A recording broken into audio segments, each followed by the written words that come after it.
Kingdom Hearts 4 has officially gotten a small update just after the news of the cancellation of Missing Link.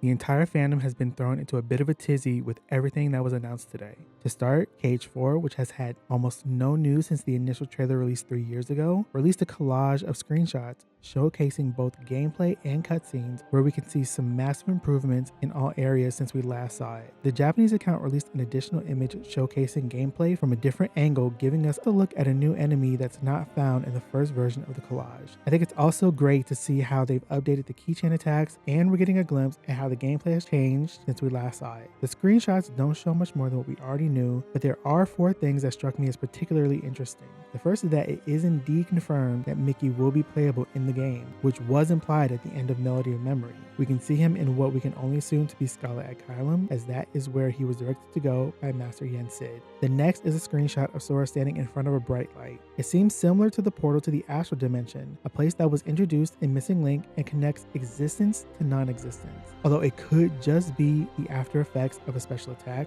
we'll have to just wait and see. The last is a screenshot of the telephone. It's odd that they chose to focus on that of all things for this collage, that it immediately stuck out to me as significant in some way. My last point of interest actually doesn't have to do with anything in the images themselves, but rather a Twitter post from Jeff Keighley. He's been known to tease the fandom with news, and once the screenshots were released, he also posted them to his account. He does frequently post about gaming news in general, but with Summer's Game Fest coming up, it's not a stretch to believe that we might see a Kingdom Hearts 4 trailer released during this event.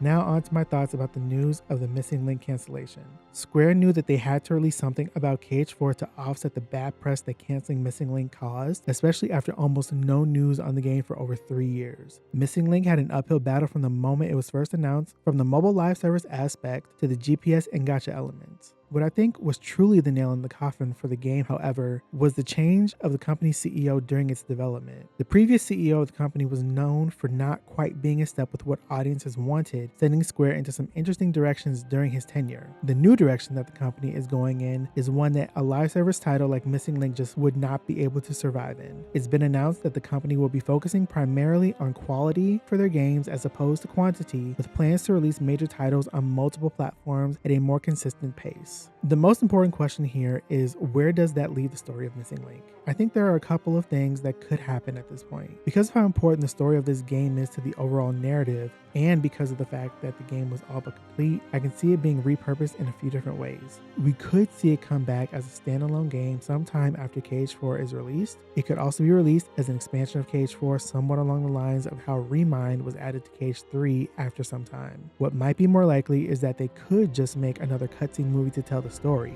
My personal hope is that we could see the creation of another package game with a completely remade Kingdom Hearts Union Cross and Dark Road, styled in the same fashion as the HD collections that were released ahead of KH3. So what do you all think?